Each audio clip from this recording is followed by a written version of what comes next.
Comment on se retrouve? France-Belgique, 8e de finale de l'Euro. Salut à tous, bienvenue sur la chaîne du Club des 5. C'est l'heure de la grande preview de ce 8e de finale. Je suis très heureux, je suis très content d'être avec vous.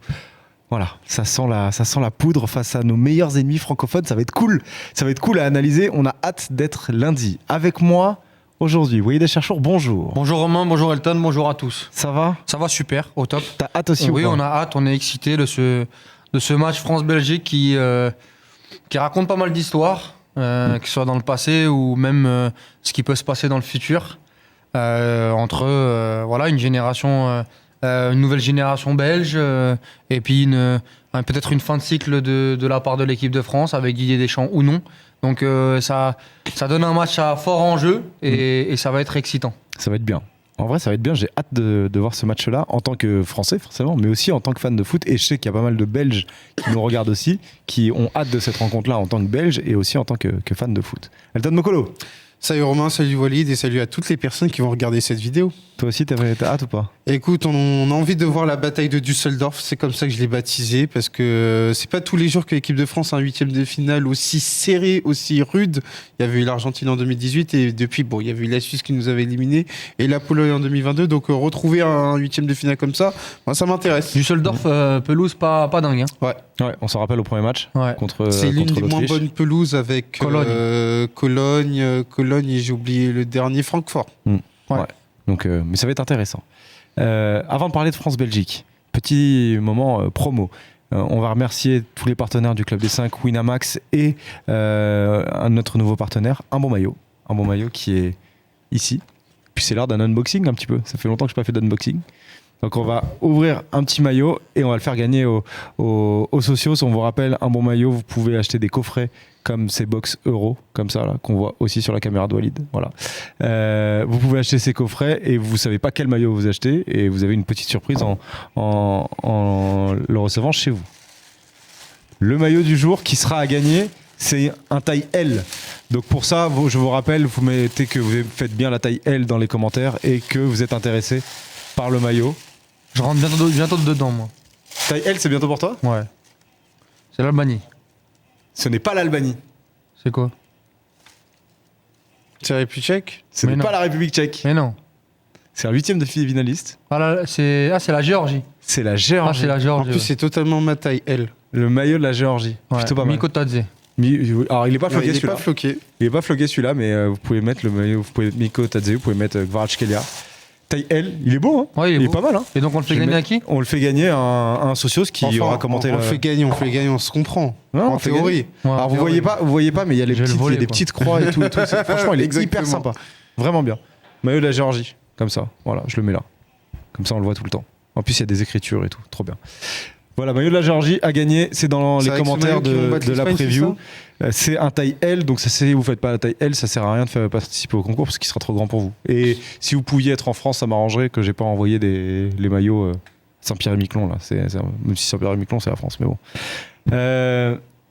On y va, on fait la preview de ce France-Belgique. D'abord, on va peut-être rappeler l'état de forme des deux sélections Walid qui un peu ont eu un parcours similaire avec un premier tour où ils n'ont pas forcément impressionné, mais ils ont fait le taf pour être qualifiés en 8e de finale, quoi. On a deux deuxièmes de groupe, donc l'équipe de France et la Belgique avec des histoires quand même différentes, avec une équipe de France qui a pour moi un peu plus d'ambition avant le début du tournoi pour aller chercher un trophée au bout, et une équipe belge où on s'attendait à une équipe qui pouvait un peu balbutier son football, même si on a quand même globalement été déçus de la phase de poule. Chacun mettra, moi j'y mets évidemment peut-être la France sûrement un peu au-dessus sur ces phases de poule, mais ça reste quand même deux poules décevantes pour la France et pour la Belgique. Je pense que la Belgique et la France avaient tout pour être premiers de poule et pour avoir des tableaux un peu plus abordables. pour remplacer notamment la Roumanie et l'Autriche sur le quart de tableau le plus abordable. Et ils l'ont pas fait. Ils se retrouvent sur ce 8e de finale avec un tableau et des perspectives beaucoup moins intéressantes avec le Portugal, l'Allemagne, l'Espagne. Mais voilà, on a cette affiche qui arrive lundi à 18h et qui va être très intéressante à décrypter. Elton, c'est vrai que on a beaucoup parlé de l'équipe de France, de ce qui nous avait déçus sur la phase de poule. Il y a ça, il y a les Belges aussi qui ont déçu dans un autre style parce qu'on est dans une poule un peu spéciale où les 4 équipes ont fini à 4 points et finalement la Belgique qui termine deuxième. Tu sens des similitudes dans les deux parcours ou pas ? Oui, je sens des similitudes à la mesure où les deux équipes ont été premières. Déjà, c'est le point commun numéro 1. Ensuite, c'est 2 équipes qui n'ont pas convaincu, qui n'ont pas séduite. Et donc, par rapport à ça, c'est 2 équipes qui sont en quête de rachat. Parce que, dernière similitude, les 2 camps ont insisté sur le fait qu'un nouveau tournoi commençait. Comme une sorte d'autoconviction des 2 côtés en se disant que l'objectif c'était le plus important, c'était de se qualifier. Maintenant, du côté de la Belgique, là où je situerais la principale différence, c'est qu'on est dans une certaine forme de continuité par rapport à ce qui s'était passé au Qatar, à la différence près que là tu t'es qualifié parce que au Qatar on était sur le même nombre de points, mais sauf que ça n'avait pas suffi. Là, à la faveur quand même d'un concours exceptionnel, d'un concours circonstanciel, t'es qualifié avec 4 points. Donc ces 2 équipes, je dirais pas malades. Alors faut faire attention. On ne parle pas de 2 équipes malades parce que l'équipe de France, on peut dire ce qu'elle veut, mais ce n'est pas une équipe malade. C'est une équipe qui a besoin de se rassurer. Pour la Belgique, c'est peut-être un problème un peu plus profond dans la mesure où il y a un renouvellement de génération qui est plus important et qui a un impact sur la compétitivité de cette équipe. On va parler des 2 projets, si on peut appeler ça des projets, c'est plus un terme de club, mais là ça s'applique aussi en sélection parce qu'on a Tedesco qui est arrivé il y a peu, alors qu'on a Deschamps qui est là depuis plus de 10 ans. Tu sens que pour l'équipe de France, ce switch, nouveau tournoi, ce switch, c'est un nouveau truc qui commence. C'est quelque chose qui est plausible, qui est possible pour ces Bleus. C'est possible parce qu'ils nous l'ont montré. Ils nous l'ont montré en 2018 contre l'Argentine notamment, où la première phase de poule avait été très très compliquée. On avait essuyé beaucoup de critiques et ils s'étaient fait très peur contre l'Argentine où ils étaient menés 2-1 pendant la rencontre. Et derrière, ce 4-3 avait permis à l'équipe de France de lancer totalement sa compétition et d'avoir beaucoup plus de confiance. Même si pour moi, l'Uruguay et la Belgique d'antan, même s'il y en a qui pourront être en désaccord, étaient un peu moins forts que le potentiel Portugal, Allemagne ou Espagne. Donc ça n'engagerait en rien pour l'équipe de France si il passe ce tour contre la Belgique. Ça pourrait permettre bien évidemment de rentrer totalement dans la compétition et de dissiper quelques doutes parce que pour l'instant il y a pas mal de doutes. Pour la Belgique, ce switch nouveau tournoi, c'est quelque chose qui te paraît plausible aussi ou pas ? Pour moi, j'ai beaucoup moins de certitude par rapport à la Belgique quant à cette capacité à justement switcher parce que c'est encore une équipe qui reste à définir. C'est encore une équipe qui reste à définir parce qu'on a vu tout au long de cette phase de poule, Tedesco a essayé de chercher la bonne formule sans pour autant que ça s'inscrive dans le temps parce que bien évidemment il y a eu le rebond contre la Roumanie, mais derrière on a vu, après c'est un match qui était quand même particulier contre l'Ukraine, tu as été beaucoup plus sur une équipe qui a été craintive, sur une équipe qui a cherché à spéculer sur le résultat. Donc forcément, Tedesco, il cherche notamment sa formule, notamment sur les défenseurs centraux, sur le double pivot, où on a Tillmans ou Onana qui paraît être l'option la plus fiable. On a vu que Tillmans était capable de sortir rapidement, comme lors du match contre l'Ukraine. Et devant, sur le poste, sur le côté droit, on a vu qu'il a quand même essayé de relancer les Trossard, sans pour autant que ce soit compétitif, sans pour autant que ce soit cohérent. Donc par rapport à ça, on voit une Belgique qui suscite beaucoup plus de doutes. Sur ça, moi j'ai un peu plus... J'ai un peu plus de réserve sur ce que dit Elton. C'est que oui, la Belgique, par contre, en tant qu'équipe, moi j'ai un point d'interrogation. Maintenant, je sais, à une exception près, qui va démarrer contre la France. Pour la France, moi, par contre, je suis dans l'inconnu. C'est-à-dire qu'on a eu 3 compositions différentes sur les 3 premiers matchs. C'est quoi l'incertitude que tu aurais sur la composition? La compo, c'est le milieu, Onana, Tillmans, ça sera ça. Ouais. Mais même la défense à 4, ça sera Vertonghen ou Woodface, Théat et Castagne. Moi, la seule incertitude, c'est sur Trossard, Luke Bacchio ou Bakayoko. Mais sinon, De Bruyne, il y aura De Bruyne, Lukaku, Doku et on l'a. Par contre, du côté de l'équipe de France, droit, quoi. pour l'instant, l'instant, je ne sais pas s'il va reconduire la compo des Pays-Bas avec Mbappé. Je ne sais pas si Thuram est sorti complètement des radars. Je ne sais pas si Barcola a retourné la table contre la Pologne. Je ne sais pas non plus si Tchouaméni, Kanté, Rabiot, plus Griezmann vont jouer et vont démarrer. Moi, pour le coup, toi, t'évoques que la Belgique, mais c'est pas que le cas pour la Belgique. Non, moi, c'était par rapport à la Belgique. Mais après, démarrer, oui, offrir des garanties. Ça, c'est autre chose. Moi, sur offrir des garanties, oui. Globalement, la fiabilité, elle est du côté de l'équipe de France. Ouais, Maintenant, l'équipe qui va être alignée, moi, j'ai plus de certitude côté belge que côté sur le premier tour, en tout cas, où j'ai le sentiment que le match référence, c'est Roumanie-Belgique.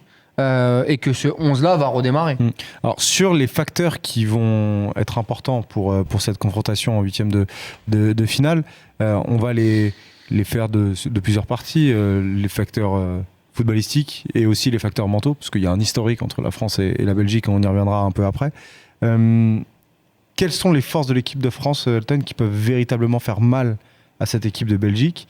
Et je te poserai la question un peu après, quelles sont les forces de la Belgique qui peuvent potentiellement faire mal à l'équipe de France ? La principale satisfaction du côté de l'équipe de France, c'est l'assise défensive. L'assise défensive qui n'était pas nécessairement une garantie avant que tu arrives en Allemagne. À partir du moment où on avait une charnière Konaté ou Upamecano qui était parti pour recommencer, force est de constater que Konaté est devenu remplaçant, mais surtout on a eu des performances individuelles qui ont rassuré, à commencer par Mike Maignan qui a été déterminant contre les Pays-Bas, à commencer par Jules Koundé, Upamecano, bon, même s'il est sur la photo de famille du penalty, Saliba qui a été déterminant. Donc sur l'assise défensive, tu sais. Ou en tout cas, tu as beaucoup plus de garanties qu'avant ton arrivée à l'Euro. Ensuite, notamment, c'est sur le volet individuel qu'on a eu quand même des performances de choix, à commencer par N'Golo Kanté. Donc ça, c'est des éléments positifs à avancer pour l'équipe de France, sans pour autant, bien évidemment, que c'est la garantie de t'amener en quart de finale. Parce que, encore une fois, la Belgique a aussi des arguments à faire valoir. Et donc en fait, Walid, je ne sais pas si tu es d'accord avec ça, mais tu prends les 11 joueurs de l'équipe de France, les 8 premiers, ça va à peu près, et c'est tout ce qui est avant l'attaque en fait qui est plutôt satisfaisant. Oui. Et après ça devient après sur la phase de poule, à voir sur une deuxième partie de tournoi. Moi je suis d'accord avec Elton, ouais, l'assise défensive elle est performante, mais après heureusement qu'elle est performante parce qu'il y a une vraie volonté, une exigence de la part du coach pour qu'elle soit performante. Après de toute façon dans la globalité, l'équipe de France est une équipe meilleure que la Belgique. Voilà, ils ont des meilleures individualités, ils ont une meilleure expérience, ils ont un vécu et une fiabilité qui est meilleure que la Belgique, à une ou deux exceptions près. À une exception près qui est Kevin De Bruyne, on en parlera après. Mais sinon, dans la globalité, les deux surfaces et au milieu de terrain, normalement, il n'y a pas photo. En termes d'individualité, je dis bien normalement. Après, il y a la théorie.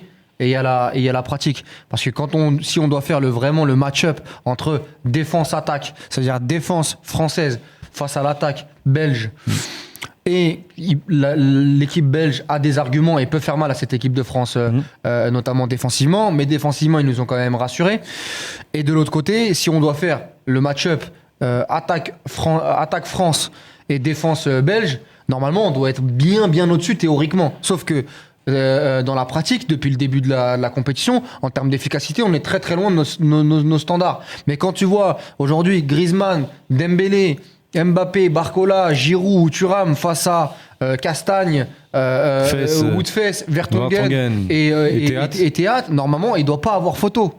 Maintenant, c'est du normalement. Et on n'est pas le FC normalement, il va falloir qu'à un moment donné, ça se traduise sur le terrain. C'est le chantier, parce que si tu rationalises, comme le dit Walid, si tu rationalises la chose, forcément, tu as un potentiel offensif qui est censé être le point fort, notamment de cette équipe de France. Or, on voit bien que l'équipe de France traîne des cas individuels qui ont un impact sur le collectif. Je veux dire, par là, les considérations psychologiques de Mbappé ont pesé sur son début d'Euro, ça plus sa blessure. La mauvaise forme de fin de saison d'Antoine Griezmann a un impact parce que Antoine Griezmann n'est absolument pas là sur le début d'Euro. Il faut quand même préciser que l'équipe de France à la Coupe du Monde 2022 a quand même mis 16 buts, 6 en phase de poule. Là, on en est à 2. C'est-à-dire que l'équipe de France était une équipe Deux dans un CSC. 2 dans un CSC. Et un penalty. C'est-à-dire que l'équipe de France était une équipe, quand bien même elle était ballottée, elle avait toujours dans son bagage le but. Et le but est l'élément le plus important du football. Là, à partir du moment où tu ne l'as pas, t'es à la merci de tout le monde. Après, c'est 4 buts contre l'Australie aussi. Oui. L'adversité n'était pas la même. Oui, mais ce que je veux dire par là, c'est que t'es à la merci de tout le monde, y compris la Pologne qui était en vacances. Donc c'est pour ça que tant que tu vas pas retrouver ce capital but, et ben forcément ça va avoir un impact sur ta compétitivité parce que tu pourras pas dire que quoi qu'il arrive, on peut être insubmersible défensivement en sachant qu'on peut aller marquer dans l'autre camp. Non, à partir du moment où tu commences à cogiter en te disant qu'on ne met pas le but, et ben on commence à être beaucoup plus friable derrière. Walid, on a la vision certainement franco-française aussi, où moi l'impression que ça me donne, c'est que quand on parle de ce France-Belgique, le facteur principal c'est l'équipe de France. Savoir si l'équipe de France va être à son niveau, etc. Est-ce qu'il y a des arguments, des facteurs belges qui peuvent faire douter cette équipe de France-là ? Bien sûr qu'il y a des arguments. Faire le match parfait. Faire le match parfait le jour J. Et la Belgique en est capable. Ouverture du score prématuré, on ferme, on joue en transition, on a du cœur. Ça, on est dans un football de sélection. On a déjà vu ce type de scénario avec des équipes bien inférieures à la Belgique. Pourquoi la Belgique pourrait pas le faire ? La Suisse, il y a 3 ans. Voilà, non, mais la Suisse, il y a 3 ans. Et puis même au-delà de ça, notre histoire récente, on a vu avec le Maroc le faire pour l'Espagne et contre le Portugal. Pourquoi la Belgique ne serait pas capable de le faire ? Moi, je n'écarte rien. Maintenant, oui, dans les 2 surfaces de réparation, au milieu de terrain, normalement, cette équipe-là, par rapport à ce que nous a montré, notamment sur 2 matchs sur 3, parce que moi, je mets le match contre la Roumanie où j'avais trouvé ça plutôt bien, mais les 2 autres matchs, ça reste quand même très, très insuffisant, même s'ils sont mal payés sur le premier. Pour être honnête. Mais oui, moi j'ai vu la Belgique être compétitive contre l'Angleterre à Wembley, mener 1-0 et 2-1, après derrière se faire rattraper à la dernière minute, mais être dans une... Pas faire un grand match. Pas faire un grand match, mais pouvoir être efficace, un ballon qui traîne, un Romelu Lukaku, parce que c'est le sens de l'histoire, c'est le sens du foot. Un Lukaku qui est maladroit. Qui serait meilleur buteur s'il n'y avait pas la VAR. Qui serait meilleur buteur de l'Euro, parce qu'il se fait utiliser ça tourne pas dans son sens pendant 3 matchs, ça tourne sur le 4e. C'est des choses qu'on a vues. Moi, je suis désolé, on va pas comparer, mais France-Espagne 2006. Bon, France-Espagne 2006, tout le monde voyait l'Espagne gagner. La France avait fait une phase de poule très très compliquée. Voilà. J'aime bien ce parallèle qui permet d'amorcer ce qui est la réalité d'un nouveau tournoi. Parce que, encore une fois, c'est ce que les 2 camps avancent dans cette idée que, encore une fois, par rapport au fait que là, tu avais un aspect comptable pour assurer ta qualification, l'aspect comptable n'existe plus. C'est-à-dire, c'est toi ou moi. Et d'ailleurs, les Belges se sont fait critiquer au pays là-dessus, parce que justement, ils ont un peu temporisé sur la fin du dernier match et ils se sont fait siffler quand ils sont allés saluer les supporters. Enfin, ça a été très mal vécu là-bas. C'est des considérations qui sont intéressantes parce que la notion de toi ou moi, c'est pas à la portée de toutes les équipes. Je veux dire, on l'a eu. Il y avait un cas qui m'avait intéressé en Ligue des Champions avec Real Sociedad de Paris, où Paris, justement, c'était Luis Enrique qui l'avait expliqué sur l'approche mentale. C'était très important. Mais là, il était question d'une double confrontation. Là, c'est une confrontation unique où forcément, tu te dis que, en fait, ta seule perspective, c'est pas 4 équipes, c'est une seule équipe. Elle est devant toi. Tu sais que à la fin du match, il y a une des 2 équipes qui sort. Et là, forcément, c'est là où on a vu l'équipe de France beaucoup plus grandir à l'occasion de cette fameuse confrontation unique. Si on parle de l'aspect mental, après on va parler des joueurs et puis on fera notre petit prono. L'aspect mental, on met l'heure de la revanche. Ça serait la 2e revanche, parce qu'il y a forcément cette demi-finale de Coupe du Monde de 2018 qui est dans la tête des Français et des Belges. Il y a aussi eu cette demi-finale de Ligue des Nations où la Belgique mène 2-0 et finalement l'équipe de France l'emporte. Quelle part d'importance ça a, à ton avis, Walid, l'aspect mental dans le 8e de finale là qu'on va vivre ? L'aspect mental, ça va bien évidemment conditionner la rencontre. Après, il faut aussi voir que des 2 côtés, il y a eu quand même pas mal de changements. Si on prend 2018, il doit rester Vertonghen, Kevin De Bruyne et Lukaku côté belge. Dans les titulaires, on a Vertonghen qui jouait à gauche à l'époque et qui maintenant est dans l'axe. Effectivement, De Bruyne, Lukaku. Tout le reste, ils sont même plus dans le groupe. Et de l'autre, il y a Carrasco qui était sur le banc. Qui devait être dans le groupe. Il y avait Castells qui était remplaçant et qui maintenant sera titulaire. Et bien remplaçant. Ouais. Castells et Tillmans était sur le banc aussi. Ouais. Castells, non, mais je parle des titulaires. Oui. Et du côté de l'équipe de France, on verra la compo de départ, mais je suis pas sûr que Giroud démarre. Donc il y aura quoi, Griezmann et Mbappé? C'est ça. Griezmann, Mbappé, Kanté, bien évidemment. Mbappé, Kanté. Voilà. Ouais. Donc, et Pavard. Oui, voilà, mais je parle sur le 11 de départ. Donc oui, ça conditionne. Après, il devait en avoir un petit peu plus sur la demi-finale de Ligue des Nations avec Théo Hernandez. Il y avait Tchouaméni, il me semble aussi, qui avait joué. Donc il doit en avoir un peu plus. Mais moi, je pense surtout que du côté belge, tu as la possibilité de créer pas l'exploit, mais de créer une sensation, de sortir un gros, d'enfin se venger, c'est peut-être un terme un peu excessif, mais prendre sa revanche, parce qu'aujourd'hui tout le monde donne perdant la Belgique, et de l'autre côté la France n'a pas le droit à l'erreur.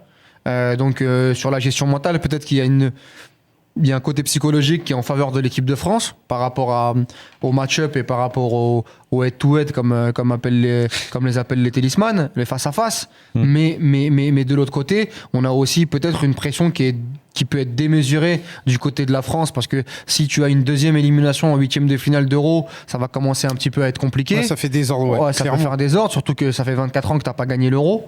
Et de l'autre côté, la Belgique, aujourd'hui, si la Belgique sort contre la France, ce sera plutôt logique. Donc moi, le côté mental, je le vois pas que d'un côté du Rubik's Cube. Hein. Juste sur ceux de 2021, on avait Vertonghen, Castagne, Tielemans, Carrasco, De Bruyne, Lukaku, côté belge. Ouais, et côté là, français, on avait Koundé, Théo Hernandez, Rabiot, Griezmann, Mbappé. C'est beaucoup plus proche au final. Et sur le banc, on avait Trossard qui était rentré côté belge, Tchouaméni qui était rentré côté français, Léo Dubois était rentré côté français. Vous vous rappelez de Léo Dubois en équipe de France. Voilà, c'est loin. C'est très très loin. L'aspect mental, je pense, il est primordial. Il est vraiment primordial, parce que on voit que c'est là où l'équipe de France a ciselé ses principales victoires. Il n'y a qu'à voir ce qui s'était passé face à l'Angleterre, où elle était dos au mur, où elle était acculée par cette équipe anglaise. Elle avait quand même réussi à aller chercher ce deuxième but au moment où on se disait que l'Angleterre grandissait. Même chose pour le Maroc. Et t'as enfin en point d'orgue cette finale contre l'Argentine, où jamais de la vie, je pense, l'équipe de France revenir. Et malgré ça, il les emmène en prolongation avec une balle de match.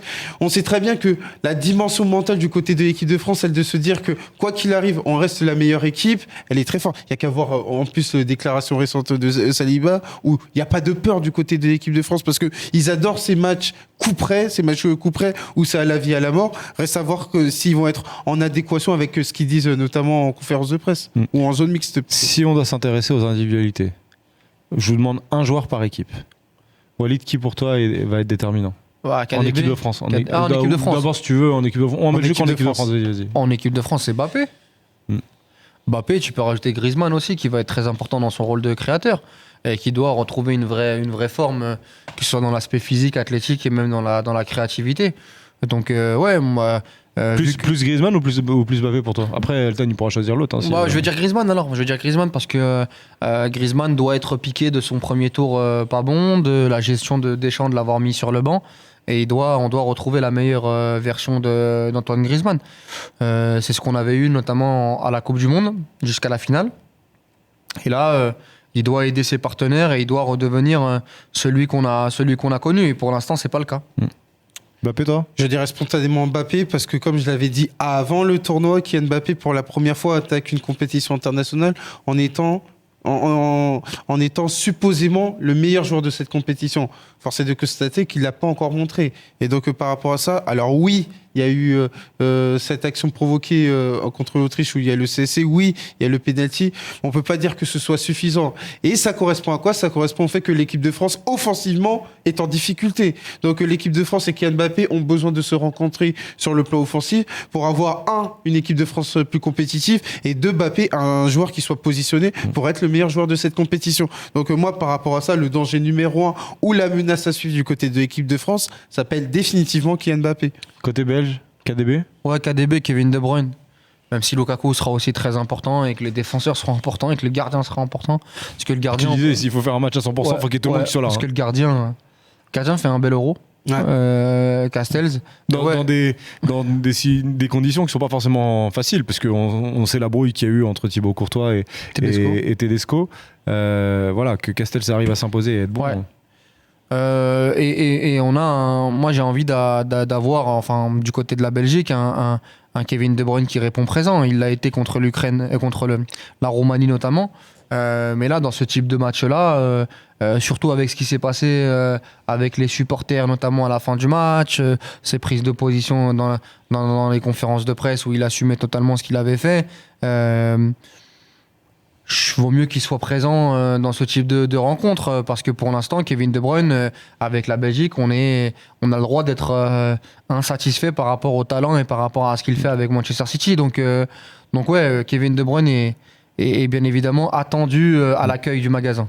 Moi, ce qui m'intéresse, c'est que la Belgique joue au rythme de Kevin De Bruyne parce que avant tu avais quand même Eden Hazard, donc ce qui faisait que notamment dans la création du jeu tu regardais davantage Eden Hazard. Là, à partir du moment où Eden Hazard n'est plus en sélection et que Kevin De Bruyne est devenu le capitaine de cette sélection belge, et ben tu joues beaucoup plus à son rythme. Il y a qu'à voir la composition de l'équipe avec 2 ailiers en général voulus par Tedesco, un milieu relayeur qui est très travailleur, ce qui permet notamment à Kevin De Bruyne de couvrir une grande partie du terrain. Et on sait que Kevin De Bruyne, comme il le fait à Manchester City, il aime bien parcourir tout le front de l'attaque pour être déterminant. Il n'y a qu'à voir ses passes décisives, les actions qu'il a pu faire, il n'y a qu'à voir le ballon qu'il a pu donner à Romelu Lukaku. Moi, c'est quelque chose qui m'intéresse parce que la Belgique est devenue beaucoup plus verticale à partir du moment où elle est devenue une équipe qui ressemble davantage à Kevin De Bruyne. Alors qu'avant, tu avais quand même Eden Hazard qui faisait beaucoup de rétention de balles. Là, c'est forcément, comme il n'est plus là, et bon, on regarde davantage Kevin De Bruyne et c'est comme ça qu'il est beaucoup plus pertinent et beaucoup plus dangereux. Docteur, en joueur clé, tu restes aussi sur Kevin De Bruyne? Je reste sur Kevin De Bruyne. Ouais. Je reste sur Kevin De Bruyne parce que c'est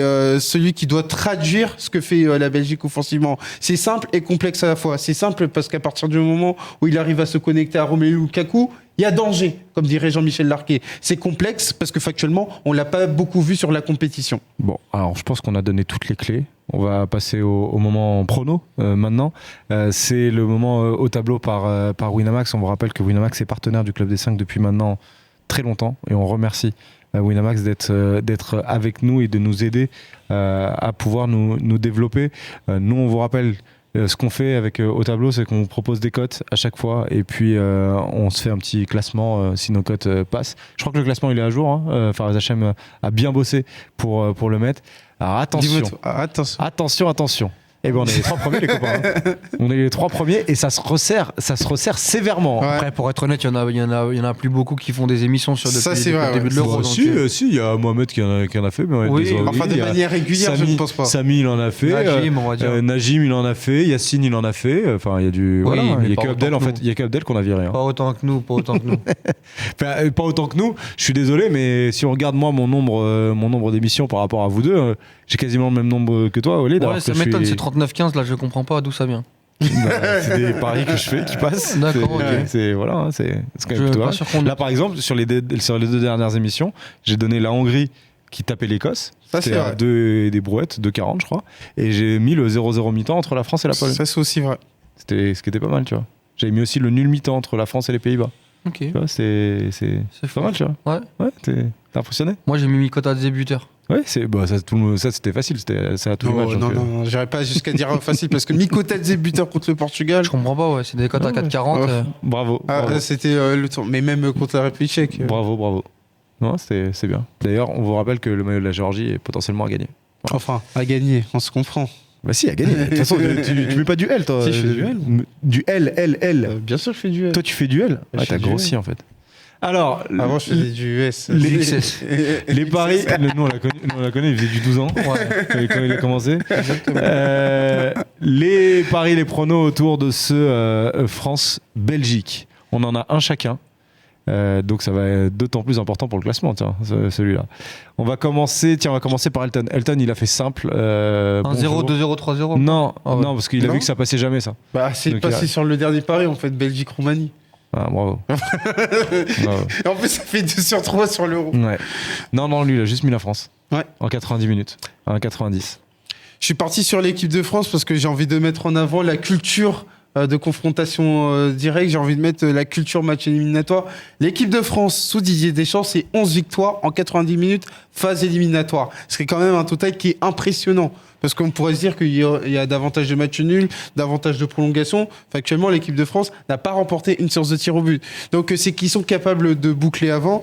Et moi, je me dis que l'équipe de France, peut-être pas en quête de rachat, mais en quête de se trouver des sensations beaucoup plus positives que le premier tour, va battre la Belgique en 90 minutes. Raison pour laquelle je vais sur une cote à 1,90. 1,90, c'est la cote la plus basse qu'on vous proposera là. Parce que Ça nous, veut dire quoi, ça? Bah, ça veut dire qu'on se mouille avec Walid, alors que toi, tu te mouilles pas, quoi, c'est tout. Mais... Enfin, France-Belgique en 90 minutes, c'est pas comme si c'était donné. Non, mais la cote, elle est pas ouf, quoi. 1,90, c'est bien. Hein, Ce mais qui c'est me pas non surprend. plus- Ce qui me surprend. D'accord. Mais tu vois, même les traders, ils sont dans cette idée que ça va battre la Belgique. Walid et moi, on est plus sur des buteurs. Alors moi, j'ai fait un... On commence par moi peut-être. Allez, vas-y. Moi, j'ai mis Mbappé, mais j'ai pas mis Mbappé tout seul. J'ai mis Mbappé qui marquera en seconde période. Je pense que ça va être un duel assez tactique et la décision peut se faire en seconde période. Et je vois pas d'autres Français que Mbappé marquer, en vrai. Donc ça peut être aussi sur penalty. Alors c'est que sur la seconde période, c'est pas sur, ça prend pas en compte la prolongation et bien sûr ce qu'il y a après. Mais 3,55 pour un but de Mbappé entre la 45e et la 90e avec des arrêts de jeu à rallonge. Je pense que ça peut être. Et si je peux t'aider, on est sur une stat folle pour Kylian Mbappé depuis le début de la Coupe du Monde 2022. Sur Coupe du Monde 2022, Euro 2024, tous les buts de Kylian Mbappé en seconde période. Ah bah tu vois, magnifique. Je le savais pas. C'est beau. Bah, je travaille. Tu vois, moi je suis là pour te faire briller. Ah non, mais c'est bien. 3,55. Donc ça peut être pas mal. Walid. Moi, j'ai mis le but de Romelu Lukaku, Sec. à 3,65. C'est beau. Lukaku qui tire les pénaux. On a eu un péno dernièrement contre l'équipe de France avec le but de Lewandowski. Et je pense que Romelu Lukaku, la maladresse des 3 premiers matchs, on va peut-être se le manger en pleine tête sur le 4e. Et donc voilà, j'ai quelqu'un qui me parle et qui me dit que Lukaku marquera sur ce match-là. C'est celui qui t'avait dit que Lukaku terminerait meilleur buteur de l'Euro? Non, celui qui m'avait dit que Mikotadze marquait en première mi-temps. Ah d'accord. À chaque fois, c'est le même. D'accord, c'est le même. Lukaku 3,65. C'est cocasse. Mbappé en deuxième mi-temps 3,55. La France 1,90. Voilà les codes qu'on vous propose avec Wina. Merci Walid. Merci à toi Romain. Merci Elton. Merci à toi. Je vous rappelle qu'avec un bon maillot, vous pouvez gagner ce magnifique maillot extérieur de la Géorgie. C'est l'extérieur le rouge ou pas? Non, c'est le domicile. Domicile. C'est le blanc l'extérieur. Domicile, ouais, c'est domicile. Non, c'est noir. Non, c'est non, noir non. extérieur. Non, Je sais le plus. blanc c'est domicile. Ça c'est extérieur ça. Il n'y a pas un ferd avec un noir. Je les ai vus en noir une fois, je crois. Je sais plus. Non, ça c'est l'extérieur. Ça, c'est l'extérieur. Donc voilà, le maillot de la Géorgie, le rouge, on va dire comme ça va être mieux. C'est un taille L. Vous mettez votre commentaire en disant que vous faites la taille L et après vous mettez une analyse plutôt sympa et on fait un tirage au sort parmi les commentaires qu'il y a sous la vidéo. On va se retrouver, je pense, après le match de l'équipe de France pour faire un Pour petit faire bilan. la fête. On espère pour faire la fête. On espère pour nous les Français, mais je sais qu'il y a pas mal de Belges, donc Qui nous regardent et on qu'on en salue, bien parlera évidemment. aussi. La fête, très bon son de Stromae, non? C'est la fête. Ouais, Non. tu sais- Ah, c'est pas, Non, c'est non, pas ça. non. Non, c'est- Non, On va c'était aller, c'était d'ailleurs l'hymne officiel de la Et ce Belgique. soir, on va te la faire. C'est un truc Ouais, comme ça, non? t'as fait- Bah, c'était ouais, c'était ça. l'hymne officiel Ça. de la Belgique en Ouais. 2016 C'est à vrai, l'Euro. Ouais, ça, exactement. Merci à Maury Cotin, Fares Hachem qui ont préparé et réalisé l'émission. On va se donner rendez-vous très vite les socios. N'hésitez pas à nous mettre des petits pouces bleus, ça nous aide. Ciao. Et puis à très vite dans le Club S5. Ciao tout le monde. Salut.